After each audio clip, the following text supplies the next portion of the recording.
여러분들 지금 중국의 전기차 산업도 심상치가 않죠. 전기차 수요가 팍 줄어가지고 대차게 말아먹고 있는 와중에요, 중국 전기차 산업이 오른쪽에서는 미국, 왼쪽에서는 유럽의 견제를 받고 있습니다. 이를 뉴욕타임즈는 이렇게 표현했어요. 중국은 모든 움직임에 대해 최악의 압박을 받고 있습니다. 미국에서 관세폭탄 얻어맞고 유럽에서조차 관세폭탄 또 맞게 생겨서 중국이 지금 정신을 못 차리고 있습니다. 한때는, 아니 물론 지금도 전기차의 시대가 온다 이런 생각을 가진 분들이 많긴 하지만요, 단기적으로 봤을 때 지금 힘에 부치고 있는 건 사실이거든요. 일단요, 중국의 전기차 시장 상황부터 짚어보자면요, 상황이 영 좋지 않습니다. 중국의 1위 전기차 업체가 BYD, 비아디잖아요. 올 1분기 성적이 2년 만에 가장 낮은 분기 실적을 냈습니다. 그리고 비아디의 이번 분기 매출 성장률은 4년 만에 가장 저조했죠. 중국의 1위 비아디가 주춤하고 있는 이유는요, 대부분의 자동차 제조 기업들이 이 전기차 시장에 뛰어들었고 가격 경쟁에 진짜 진심이었기 때문입니다. 진짜 피 터지게 했잖아요. 그러다 보니까 전기차 가격을 경쟁적으로 인하하면서 실적에 타격이 있었다는 소리가 대부분이죠. 비아디도 이렇게 힘든데 중국에서는요, 전기차 업체들이 줄줄이 파산하고 있거나 파산 위기에 놓여 있습니다. 예컨대 중국의 전기차 업체였던 WM 모터스, 웨이마 자동차, 한때는 누적 판매 대수 10만 대를 넘기면서 잘 나가나 싶었지만 지금은 이미 파산 신청하고 없죠. 이미 망했고요. 헝다의 전기차 사업부도 부동산 쪽에서 크게 터지면서 당연히 망했고요. 또 다른 전기차 제조업체인 하이파이, 레브데오 줄줄이 초상이 난 상태입니다. 당장 파산 절차가 진행 중인 전기차 회사만 해도 상하이 자동차와 아이웨이즈라는 회사도 있잖아요. 아이웨이즈가 좀 아쉬운 게 나름 유럽 시장에 최초로 진출했던 전기차 업체인데 지금 상장에도 실패하고 파산 절차를 밟고 있습니다. 그런데 중국의 전기차 산업이 이렇게 삐리한데 지정학적으로도 계속 견제를 받는 게 큰 문제가 되고 있습니다. 먼저 미국 형님부터 중국의 전기차 산업에다가 태클을 걸기 시작했잖아요. 얼마 전 미국 정부는 이렇게 얘기합니다. 우리 미국은 중국산 전기차에 대한 관세를 기존 25%에서 100%로 높이겠습니다 라고 말하면서 관세를 대폭 인상하겠다는 방침을 세웠습니다. 관세가 25%에서 100%면요 아니 뭐 적당히 올린 것도 아니고 4배나 올린 거 아닙니까? 진짜 화끈합니다. 빠꾸가 없어요. 미국이 관세를 올린 이유는 확실하죠. 중국 전기차의 저가 공세, 이거 이겨내기 어렵다고 보고 관세를 100%로 인상한 겁니다. 미국이 관세를 올려버리니까 옆나라인 캐나다 형님도 살며시 캐나다도 미국 따라 관세를 100%로 올려버렸고요. 중국 전기차 시장에 계속 견제가 들어가고 있습니다. 그리고 미국과 캐나다가 중국 전기차 산업에 관세를 100% 때리고 있는 와중에 유럽 측에서도 이를 눈여겨봤는지 관세를 올리려는 모양새입니다.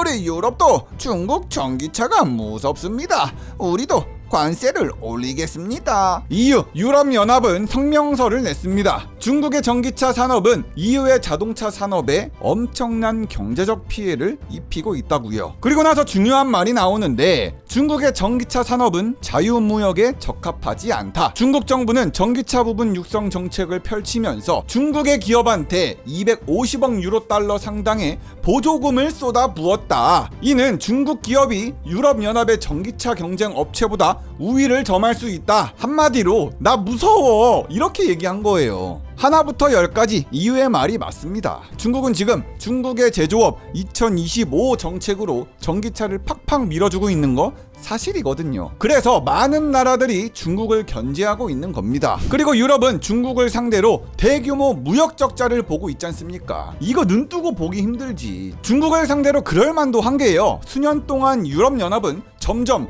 중국에 경제적으로 의존해 왔습니다. 하지만 결과는 어땠습니까? 아주 별로 안 좋았죠. 이 그림을 보시면요, 중국의 대중국 수출입 금액을 살펴볼 수가 있는데 여기 파란색 선이 유럽이 중국에서 수입해오는 금액이고 주황색 선이 유럽이 중국에 수출하는 금액입니다. 그리고 여기 아래 회색 막대가 유럽의 무역 적자를 뜻하죠. 회색 막대가 아래로 내려 꽂을수록 대중국 적자가 더 커지고 있다, 이렇게 보시면 됩니다. 여기 파란색 선 수입 금액을 먼저 보면은 유럽연합은 중국에서 수입액이 점차 이렇게 커져가고 있는데 수출액은 거의 요지부동이죠. 그렇다 보니까 유럽연합의 대중국 무역 적자가 엄청나게 불어나고 있습니다. 그나마 다행인 건 여기 2023년에는 대중국 무역 적자가 조금 줄었다는 건데, 그래도 2022년에 비해서 적자가 조금 줄어들었을 뿐 유럽의 전체적인 적자는 계속 늘어나고 있는 추세는 변치 않았습니다. 근데 여기서 좀 눈여겨봐야 되는 게 또 뭐가 있냐, 유럽연합이 도저히 참을 수 없었던 것, 여기 보시면 유럽연합의 대중국 수출이 줄었다는 겁니다. 그것도 10년 만에. 그래프가 살짝 꺾였죠. 유럽연합은 중국으로의 수출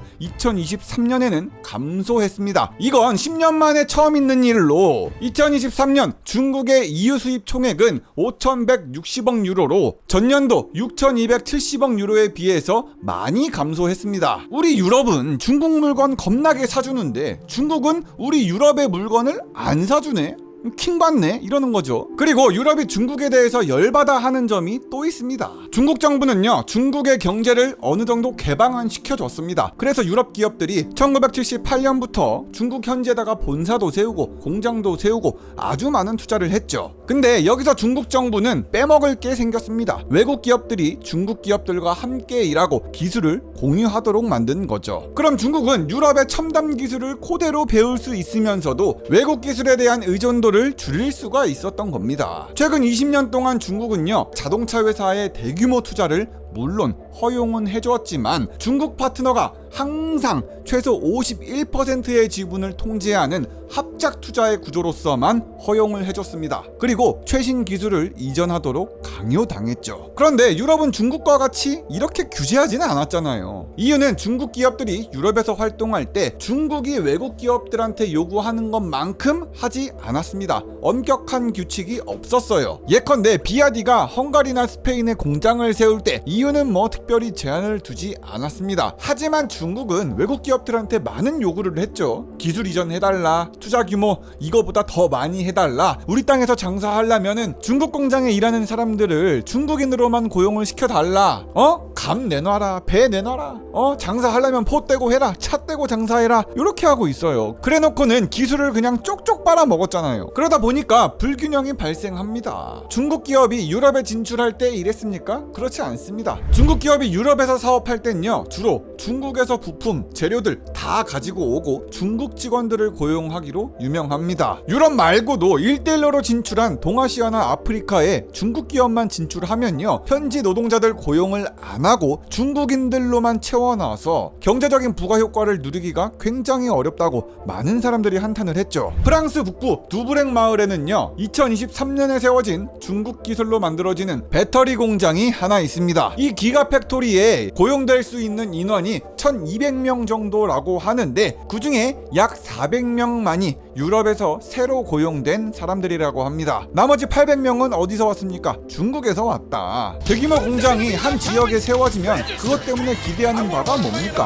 홍보물이잖아요. 근데 직원의 대부분을 자기들 중국 사람들로 채워지는 거고 유럽 현지에서 새로 고용하는 인원은 에게? 이거밖에 안 돼? 이러는 겁니다. 우리는 공장을 반대하는 것이 아닙니다. 다만 중국인들로만 채워진 일자리 말고 유럽인들을 위한 추가 일자리가 있어야 합니다. 이 상황에 대해서 유럽연합은요, 중국 기업들한테 너무 설렁설렁하게 해줬으니까 이제부터라도 더 엄격한 규제를 적용해야 된다는 입장입니다. 그래서 최근 유럽의 움직임이 좀 달라지긴 했죠. 중국한테 빨리기만 하는 거 더 이상 못 참겠다고 대규모 투자를 속속 걷어들이고 있습니다. 나만 손해보고 나만 무역 적자 보고 피 쭉쭉 빨리는 짓은 안 하겠다는 거죠. 그래서 유럽연합은 중국산 전기 자동차 산업을 포함해서 중국의 기술과 중국의 산업을 좀 두려워하는 면이 있습니다. 그래서 유럽연합이 선택한 것은 관세를 때리겠다는 거였죠. 근데 관세를 때리려면은 명분이 있어야 되잖아요. 명분이. 갑자기 관세 때리겠다고 하면은 중국이 가만히 있질 않을 거고. 그래서 이유는 명분을 찾습니다. 이유가 찾아낸 그럴듯한 명분은요, 중국 정부의 빵빵한 보조금을 타겟으로 삼았습니다. 이번에 중국 정부가 중국 전기차 산업에 돈을 너무 많이 뿌린 거 아닙니까? 그러니 우리 유럽연합은 중국 정부가 전기차 기업에게 보조금을 많이 줬는지 안 줬는지 반덤핑 조사를 시작하겠습니다 라고 말하면서 공식적으로 조사를 시작했습니다. 이때가 작년 10월쯤이었죠. 중국의 반응은 당연하게도 자기들은 중국 기업들한테 보조금을 챙겨주는 덤핑 같은 거 하지 않았다고 오리발부터 내밀었습니다. 중국 상공회의소 이렇게 말했죠. 단호히 반대하고 매우 우려한다. 중국 기업을 보호하기 위해서 필요한 모든 조치를 취하겠다 라고 다짐을 했습니다. 그렇다면은 왜 이렇게나 유럽연합이 전기차에 진심인 걸까? 이런 생각을 좀 해봤는데 유럽의 장기적인 목표 중에 하나는요 2050년까지 탄소 중립을 달성하는 겁니다. 이를 실현하기 위해서 2050년까지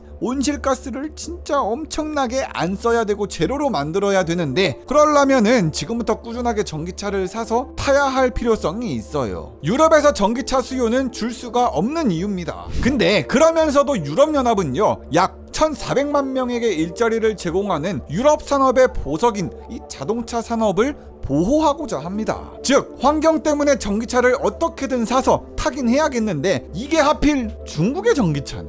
아니 우리 유럽에서 만든 전기차였으면 좋겠는데 중국산 전기차 너무 저렴하니까 선택할 수 없는 자신이 싫겠죠. 하지만 전기차 수요는 버릴 수 없어. 야 이거 어떻게 하냐. 중국 걸 사야 돼 말아야 돼. 그 와중에 전기차 수요는 엄청납니다. 유럽연합 국가 중에서 한 나라 프랑스만 봐도요. 프랑스 자동차 시장에서 2023년은 그야말로 전기차의 해나 마찬가지였습니다. YOY 1년 새 전기차 판매량은 약 16%포인트나 증가했고요. 2023년 전체 프랑스에서 자동차 판매 대수의 무려 4분의 1이 전기차 아니면 하이브리드 차량이었습니다. 야 26%. 그러면 하이브리드 빼고 전기차만 두고 따지자면요 프랑스에서의 신차 판매의 17%가 전기차라고 합니다. 이는 전년 대비 47%나 증가한 수치라고 하죠. 그러니까 지금 유럽에서 전기차 수요가 진짜 폭발적으로 늘고 있는 거예요. 근데 이때 중국 차만 팔리면 안 되지. 어떻게? 그래서 EU 유럽연합의 반덤핑 조사 결과는 어떻게 나왔냐? EU는 이렇게 얘기합니다. 중국의 배터리 전기차 기업들은 불공평한 보조금으로 이익을 얻고 있으며 이는 유럽의 전기차 생산 업체에 경제적 피해를 입힐 위협이 있다는 잠정 결론을 내리겠습니다 라고 밝혔습니다. 이에 따라 관세를 최대 37%까지 매기겠다고 결론을 지었죠. 근데 요 정도로 될까요? 미국 캐나다는 뭐 100%씩 때렸는데. 아무튼 중국은 너무 불만이죠. 내가 투자한 전기차 산업에 들인 돈이 얼만데. 중국의 대응은 눈에는 눈, 이에는 이였습니다. 실제로 보복을 하고 있어요. 아니 유럽 니네가 뭔데 우리 중국 기업에 반덤핑 조사를 합니까? 해도 내가 하지 나도 한다 이것들아. 그래서 중국 정부도 했습니다. 실제로 중국 정부가 타겟으로 잡은 건 유럽산 돼지고기. 요새 엄청 저렴하죠. 중국은 유럽에서 수입해오는 돼지고기에 보조금이 끼어 있다고 하면서 반덤핑 조사를 시작했습니다. 그 중에서도 유럽 내부에 스페인을 겨냥한 거죠. 스페인산 이베리코산 돼지고기 맛있어 싸고 돼지고기에 덤핑한 거 아닙니까? 너네도 똑같다고요. 중국 정부는 그리고 돼지고기를 포함해서 유제품에도 반덤핑 조사를 시작했습니다. 그래놓고는 중국 상무부 대변인이 대체 누가 무역 분쟁을 확대시키고 있고 무역 전쟁을 선동하고 있는지는 모두가 알 수 있는 대목이라고 하면서 유럽을 겨냥했습니다. 너 때문이라는 거지. 너 때문에. 니들도 그랬잖아. 빽!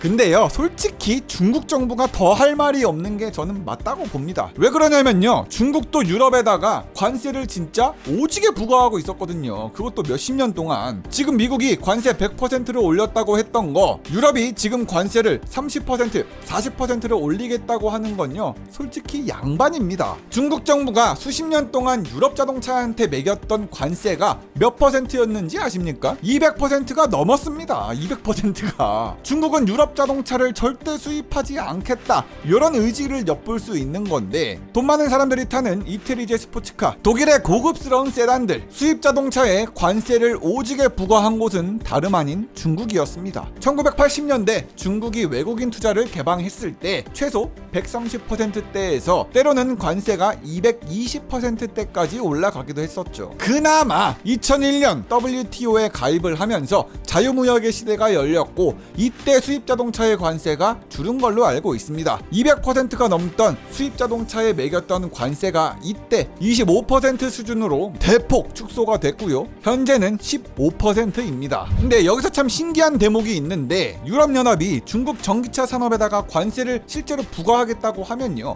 유럽의 자동차 제조업체들은 신난다고 당연히 좋아할 것 같잖아요. 하지만 유럽 기업들의 반응은 오히려 거꾸로였습니다. 유럽의 대표 자동차 기업인 폭스바겐 측은요, 뭐라고 말을 하냐, 보조금 문제로 중국산 전기차에 관세 폭탄을 매기는 이 유럽연합의 움직임은 실상 유럽 시장에는 해로울 겁니다 라고 밝혔습니다. 폭스바겐 그룹은 성명을 통해서 장기적으로 봤을 때 관세는 유럽 자동차 산업의 경쟁력을 키우는 데는 적합하지 않다며, 우리는 이런 관세를 거부한다고 상남자 포스를 보였습니다. 성명서에 써있는 자세한 이유는 관세로 인한 전기차 산업의 이득보다 중국과의 무역 갈등으로 인한 전체적인 피해가 더 클 것이란 우려 때문이었습니다. 아마 중국의 눈치를 살짝 보는 것 같기도 한데요. 아마도 유럽 자동차 업체들이 또 중국에서 관세 얻어 맞을까봐 수십 년간 맞았던 200% 관세의 추억, 야 이거 살벌하거든. 관세 얻어 맞아본 기억이 새록새록해. 그러다 보니까 유럽의 자동차 산업협회는 유럽의 관세를 취소하고 중국과의 협상에서 원만한 해결책을 바란다고 말할 정도였습니다.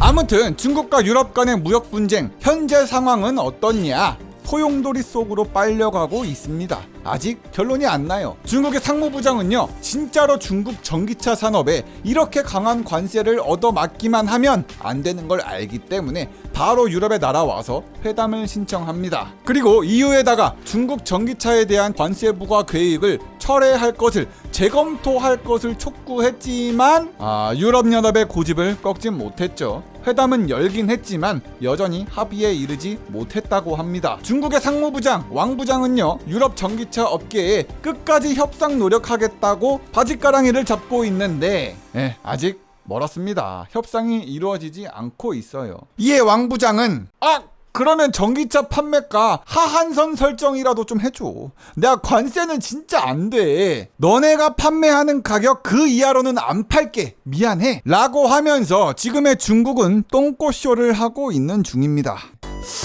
지금이니? 리뷰영이는 바보입니다, 바보.